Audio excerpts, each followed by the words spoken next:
Թե ընդունված է, քննարկում ենք հարց համար 41-ը Արթուր Նահապետյանին հակակոռուպցիոն կոմիտեի նախագահ նշանակելու մասին հարցազեկուցող վարչապետի աշխատակազմի ղեկավար Արայիկ Հարությունյան։ Համեցեք, պարոն Հարությունյան։ Շնորհակալություն, մեծարգո վարչապետ, հարգելի գործընկերներ, հակակոռուպցիոն կոմիտեի նախագահի պաշտոնը թափուր է 2024 թվականի նոյեմբերի 20-ից կոմիտեի նախկին նախագահ Սասուն Խաչատրյանի հրաժարական դիմումը կառավարության կողմից հաստատվելուց հետո։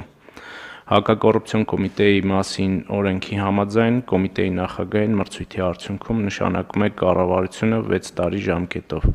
Կոմիտեի նախագահի թեկնածուների ընտրության համար օրենքին համապատասխան ձևավորվել էր մրցութային խորհուրդ։ Առաջին մրցույթը կայացել է 25 թվականի հունվարի 20-ին, որի արդյունքում թեկնածուն չի հաղթահարել միավորների սահմանված շեմը։ Օրենքով սահմանված ժամկետներում հայտարարվել է նոր մրցույթ, որին դիմաց 5 թեկնածուներից 3-ը հաղթահարել են միավորների սահմանված շեմը եւ որպես առավելագույն միավոր ստացած թեկնածուներ մրցութային խորհրդի կողմից ներկայացվել են կառավարության քննարկմանը։ Քննարկման արդյունքում նախագծով առաջարկում է հակակոռուպցիոն կոմիտեի նախագահ նշանակել Արթուր Արտուշի Նահապետյանին։ Խնդրում եմ հաստատել։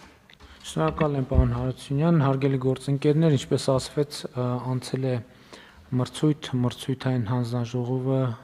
բավականին ներկայացուցչական կազմ ունի տարբեր պետական մարմիններից, այդ թվում քաղաքացիական հասարակության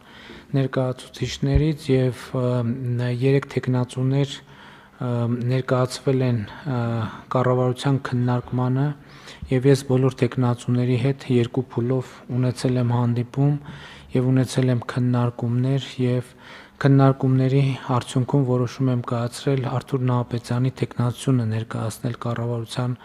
հաստատմանը եւ ընդ որում ուզում եմ արձանագրել, որ այս եզրահանգումը ինչ որ առումով համընկել է նաև մրցութային հանձնաժողովի եզրահանգման հետ, որովհետև պարոն Նահապետյանը թե բարեվարկության միավորով, թե ընդհանուր միավորների հանրագումարով առավելագույն թվերն է հավաքել եւ այդ առումով կարծում եմ, որ սա էլ կարևոր փաստ է արձանագրելու համար։ Պիտի ընդգծեմ նաև, որ կրկին ուզում եմ գոհունակությունս արտահայտել եւ շնորհակալություն հայտնել մրցույթի մյուս մասնակիցներին, մասնավորապես շեմը հաղթահարած մասնակիցներին, նրանցից Պետրոս Մարտիրոսյանը այս դահլիճում է եւ զբաղեցնում է տեսչական մարմինների համակարգման գրասենյակի ղեկավարի պաշտոնը եւ այսինքն գործունեությամբ ներգրավված է կառավարման համակարգում, նաեւ Գևորգ Քոչարյանը, ով թեկնածուներից մյուսն է, նշանակվել է արտարադատության նախարարի տեղակալ, այսինքն ըստ էության նույնպես այսպիսով ներգրավում է պետական կառավարման համակարգում, իսկ այս փուլում մենք պարոն Նահապետյանին առաջադրում ենք որպեսզի ղեկավարի հակակոռուպցիոն կոմիտեն։ Խնդրեմ պարոն Նահապետյան, ինչ ունեք ասելու կառավարությանը։ Համեցեք, նստեք։ Մեծարգո պարոն վարչապետ, կառավարության հարգելի անդամներ, հարգելի գործընկերներ։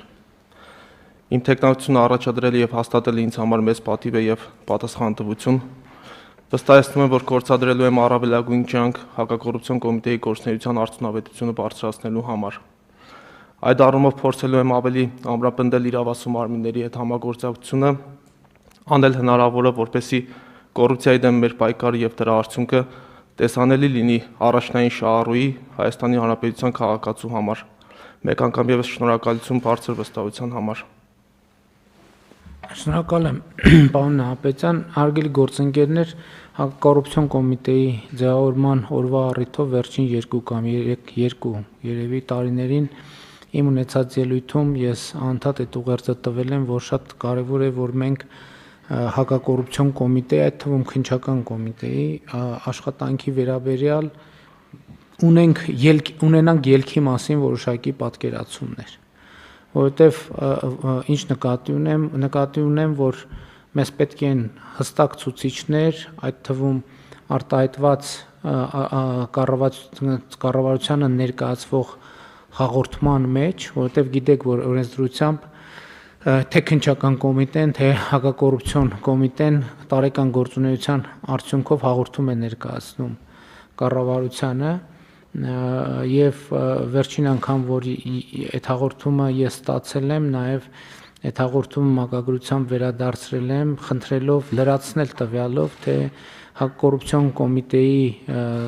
դատարան ուղարկված գործերի ծավալը ինչպիսին է եւ ինչ ծավալ է, որ ավարտվել է դատավճռով, օրինական ուժի մեջ մտած դատավճռով, ինչքանն են մեղադրական, ինչքանն են արդարացման, սա շատ կարևոր ցուցիչ է, որովհետև երբեմն այդ հաշվետվություններում ավանդաբար ասվում է, որ եւ քննչական կոմիտեում եւ հակակոռուպցիոն կոմիտեում հարուցվել է այսքան քրեական գործ։ Քրեական գործի հարուցման մեջ ոչ մի այտենց համեն դեպս ծավալի առումով ոչ մի դրամատիկ բան կարող է եւ չլինել։ Այսօր կարող է հարուցվել, վաղը կարող է կարճվել նույն հաջողությամբ կամ գնալ դատարան ավարտվել արդարացմամբ։ Այսինքն մեզ պետք է արձանագրել քրեական գործերի հարուցման հետ ինչ է տեղի ունեցել։ Եվ ես զարմանքով եւ եթե անկեղծ ասեմ, մի փոքր զայրույթով արձանագրեցի, որ մեր մոտ կան քրեական գործեր, որ 2018 թվականից աղմուկ աղաղակով մեծ բաներով տենց լրատվական ուղեկցությամբ քրեական գործը հարուցվել է, հիմա մեկ էլ մի օր հիշում ենք, ասում ենք այդ քրեական գործը,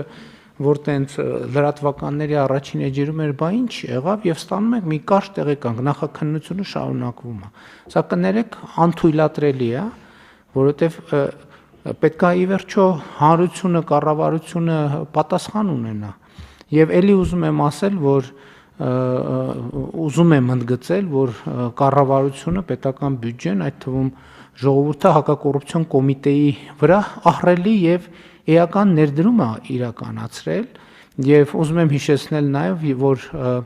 առաջին անգամ հակակոռուպցիոն կոմիտեի ձևավորման ընթացքում էր, երբ որ աշխատավարձերի այդպիսի բարձր մակարդակ սահմանվեց, այն ակնկալիքով, որ կառավարության քաղաքական կամքը հակակոռուպցիոն քաղաքականության եւ պայքարի առումով ինչ որ ավելի ինստիտուցիոնալ կարտահայտվի, բայց ցավով պիտի արձանագրեմ, դա կապված չի իհարկե միայն հակակոռուպցիոն կոմիտեի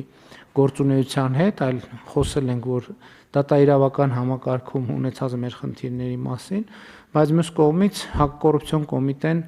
ունի շատ կարևոր դերակատարում մեր պատմության մեջ չկներեք նախկինում եղել է։ Այսօր ըստ էության հակակոռուպցիոն կոմիտեն նաև ունի օպերատիվ ստորաբաժանում եւ մենք ակնկալում ենք, որ հակակոռուպցիոն պայքարը շատ ավելի էֆեկտիվ կլինի եւ ելի եմ ասում, դա ընդհանրապես անթույլատրելի է, որ կարող լինի դեպք, որ քրեական գործ հարուցվի, դրվի դարակում ու մեկ էլ այդ քրեական գործի մասին հիշենք 5, 6, 7, 8, 9, 10, 11, 12 տարի հետո, ասենք, բա ինչ եղավ այդ գործը եւ պարզվի, որ այդ գործի նախաքննությունը շարունակվում է եւ սա կարծում եմ եւ պարոն Նահապետյան ձեզ հետ էլ ենք քննարկել այդ հարցը, որ դա ուղղակի անընդունելի մոտեցում է եւ կարծում եմ քննչական կոմիտեի դեպքում էլ ցավոք նման իրադրություններ կամ դրան նմանվող իրադրություններ ունենք եւ մենք պետք է բացառենք սա եւ այստեղից նաեւ մեր աշխատանքի արդյունավետության ցուցիչների մասին պատկերացումները պետք է փոխենք եւ հաշվետվողականության ավելի տեսանելի բանաձևերով պետք է ներկայանանք հանրությանը։ Խնդրեմ հարգելի գործընկերներ, ինչ հարցեր, դիտարկումներ։